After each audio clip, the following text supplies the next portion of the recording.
It all began on what was supposed to be an ordinary night of political commentary, where seasoned host Marcus Langford brought together voices from both sides of the aisle in a highly anticipated primetime segment. The audience, both in studio and watching live across the nation, expected the usual back and forth between conservative pundits and liberal lawmakers. But absolutely no one anticipated the intellectual hurricane that was about to unfold when Congresswoman Jasmine Crockett entered the studio. Dressed sharply, eyes sharp with determination, and armed with a memory like steel and a command of facts that could slice through propaganda like a blade through silk, she didn't come for political theater. She came for war, as the segment kicked off. The topic was election integrity, a subject that had already inflamed passions across the country. Opposite her on the panel sat former Trump advisor Paul Reynolds, known for his combative style and deep loyalty to the ex-president. Sitting beside Reynolds was none other than Donald Trump himself, peering via satellite, his image projected on a large screen behind the studio panel. It was rare for Trump to appear on these kinds of shows, rarer still for him to be challenged in real time by someone unwilling to yield. The host began with a softball question about voter ID laws, prompting Reynolds to launch into a tirade about imaginary fraud and stolen elections, parroting the familiar talking points that had fueled January 6 and countless MAGA rallies. Trump chimed in remotely, calling Democrats the real threat to democracy, and asserting that the 2020 election was the greatest hoax in American history. The audience murmured, a mix of gasps and grumbles, but Jasmine Crockett didn't flinch. She adjusted her mic, waited for silence, and began her rebuttal with a calmness that masked the storm she was about to unleash. With all due respect, Mr. President, she said, voice unwavering, you lost. And not only did you lose, but you lost in the courts, you lost in the audits, you lost in your own administration's assessments, and you're losing now because the American people are tired of your lies. The studio went still, even Marcus Langford, usually quick to cut in and mediate, sat frozen as if anticipating something historic. What followed was 10 straight minutes of Crockett dismantling Trump's claims, not with insults, but with documented facts, court cases dismissed, Republican-led recounts confirming Biden's victory, testimony from Trump's own appointees stating there was no widespread fraud. But it wasn't just her command of facts that stunned the audience. It was her ability to anticipate every counter-argument. When Reynolds tried to interrupt her with the infamous 2000 Mules film, she'd cut him down instantly. That film has been debunked by everyone from law enforcement to independent analysts, she shot back. If your best source is a documentary that was pulled from half the platforms it debuted on due to misinformation, then you've already lost the argument.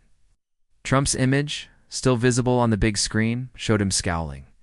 He tried to regain control of the narrative, accusing Crockett of being disrespectful and uninformed. That's when she went in for the kill knot, with emotion but precision. Mr. Trump, what's disrespectful is trying to overthrow democracy. Just because you couldn't handle losing, you didn't just try to litigate your loss, you incited violence. You told people to march to the Capitol, and they did.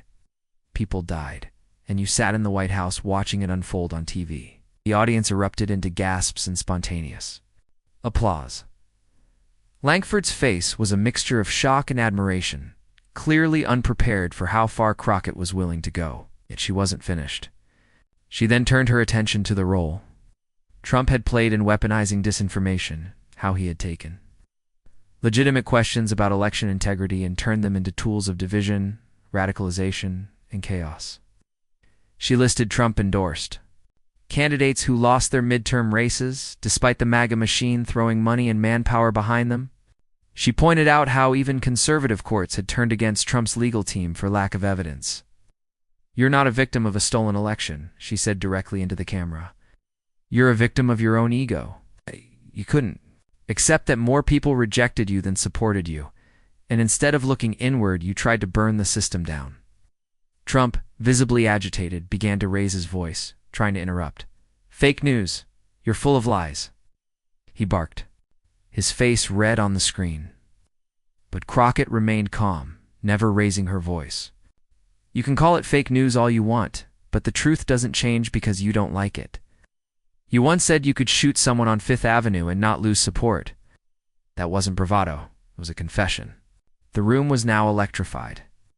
As Crockett shifted to Trump's history of avoiding accountability, financial scandals, civil lawsuits, sexual assault allegations, and the recent indictments that had shaken the country. One by one, she listed them without flinching, painting a portrait not of a misunderstood leader, but a career manipulator who had always relied on wealth and power to shield himself from consequence. Langford attempted to regain control of the discussion, but even he knew this was no longer a standard debate. It was a public reckoning. Crockett didn't just win the segment. She transformed it. What was meant to be just another shout-fest on cable news had become a moment of clarity, a mirror held up to a movement built on conspiracy and denial. Even conservatives in the audience were seen nodding, the power of truth cutting across ideology like lightning. Trump's screen eventually went dark, either due to technical failure or someone pulling the plug.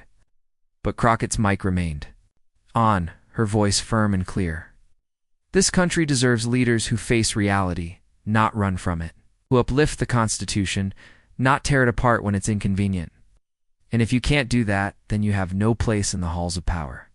The crowd stood in ovation.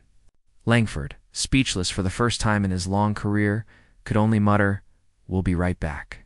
But everyone knew something seismic had just happened. Crockett didn't just win an argument, she shifted the national conversation. And the internet was already exploding.